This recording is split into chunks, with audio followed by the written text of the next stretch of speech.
सबक नंबर 23 मोहम्मद हाजी साबू सिद्दीक। इस सबक के मुसन्निफ है अहमद इकबाल। पैदाइश 5 नवंबर 1940 ईस्वी। अहमद इकबाल औरंगाबाद के रहने वाले हैं। वो एक वजीफा याफ्ता मुदर्रिस और अच्छे अदीब हैं। मेरा शहर मेरे लोग इनके खाकों का मजमुआ है। मोहम्मद हाजी साबू सिद्दीक पॉलिटेक्निक एक ऐसा तालीमी इदारा है जिससे हर साल सैकड़ों तालिब इल्म फैज पाते हैं। इस सबक में अहमद इकबाल ने इस बाविकार टेक्निकल इदारे के बानी मोहम्मद हाजी और उनके खानदान की फलाही खिदमात के बारे में मालूमात दी है।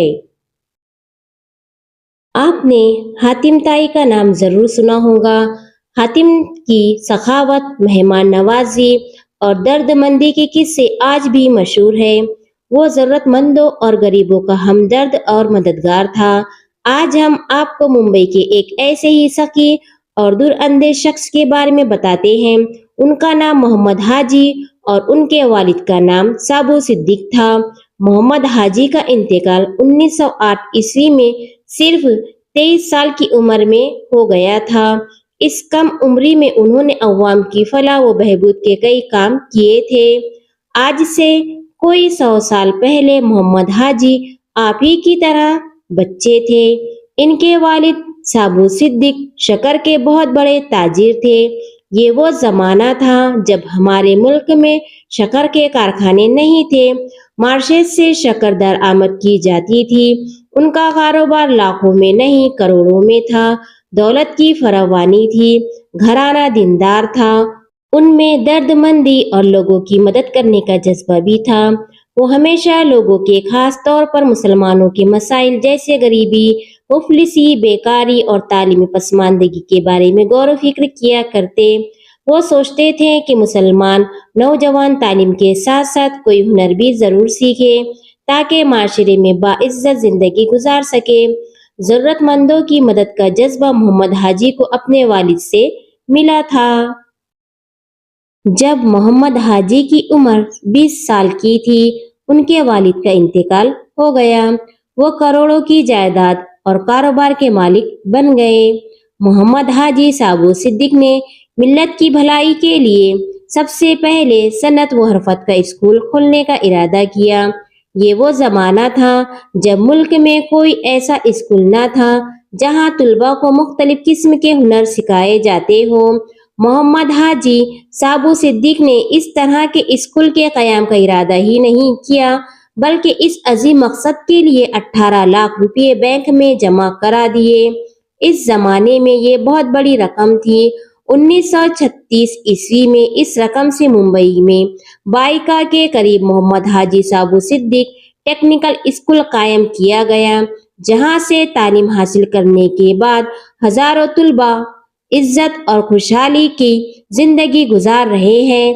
इस स्कूल के कयाम के बाद बेरोजगारी और बेकारी में कमी होने लगी और आम लोग भी मुख्तलिफ पेशावाराना तालीम और हुनर के कामों की तरफ मुतवज्जा होने लगे।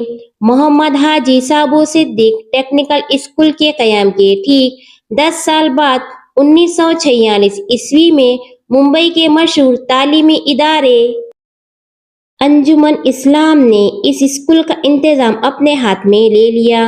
अंजुमन इस्लाम की सरपरस्ती और बेहतर इंतजाम की वजह से ये स्कूल तरक्की की मंजिलें तय करता गया। यहाँ तक कि 1958 ईस्वी में इसे पॉलिटेक्निक कॉलेज का दर्जा मिल गया। पॉलिटेक्निक इस कॉलेज को कहते हैं जहाँ मैट्रिक के बाद तुलबा हुनरमंदी के मुख्तलिफ पेशावाराना काम सीखते हैं। कामयाब होने के बाद इन्हें डिप्लोमा दिया जाता है। मोहम्मद हाजी साबू सिद्दीक पॉलिटेक्निक कॉलेज की तरक्की की अगली मंजिल 1984 ईस्वी में आई, जब हुकूमत ने इसे institute of engineering and technology का दर्जा दिया। अब इस कॉलेज में इंजीनियरिंग की पढ़ाई भी होती है। इस इदारे से हर साल सैकड़ों डिप्लोमा और डिग्री याफ्ता इंजीनियर निकलते हैं, जो न सिर्फ हिंदुस्तान बल्कि बाहर के मुल्कों की बड़ी बड़ी सनती व तिजारती कंपनियों में आला ओहदों पर खिदमत अंजाम दे रहे हैं और अपनी मादर इल्मी का नाम रोशन कर रहे हैं। साबू सिद्दीक इंस्टीट्यूट की सिल्वर जुबली 1961 ء میں منائی گئی۔ اس موقع پر وزیر اعظم پنڈت جواہر لال نہرو نے خاص طور پر شرکت کی تھی اور اس ادارے کی تعلیمی خدمات اور حسن انتظام کو سراہا تھا۔ محمد حاجی کے والد سابو صدیق بھی بڑے نیک تھے۔ وہ ضرورت مندوں کی مدد کے لیے ہمیشہ آگے آگے رہتے۔ یوں تو ان کے خدمت خلق کے بہت سے کام ہیں، لیکن ان کا سب سے بڑا کارنامہ حاجی سابو صدیق مسافر خانہ ہے، جو حج کے لیے جانے والے مسافروں کے لیے بنوایا گیا تھا۔ آپ کو ایک اور بات بتاتے ہیں، وہ یہ کہ آج کل لوگ حج کے لیے ملک کے مختلف حصوں سے ہوائی جہاز کے ذریعے جاتے ہیں۔ اس سے پہلے لوگ ممبئی کی بندرگاہ سے پانی کے جہاز کے ذریعے حج کے لیے جاتے تھے، اس لیے لوگ مہینہ ڈیڑھ مہینہ پہلے ممبئی پہنچ جایا کرتے تھے۔ سمندری جہاز سے سفر کے لیے بھی 15-20 دن کا عرصہ لگتا تھا۔ ایسے میں حج کے مسافروں کی سہولت کے لیے سابو صدیق نے یہ مسافر خانہ بنوایا تھا۔ سابو صدیق نے رفع عام کے اور بھی کام کیے ہیں، مثلاً انہوں نے ایک اسپتال بنوایا جہاں نومولود بچوں اور ان کی ماؤں کی دیکھ بھال اور علاج معالجے کا انتظام ہے۔ اسی کے ساتھ انہوں نے ایک سینیٹرییم بھی بنوایا تھا۔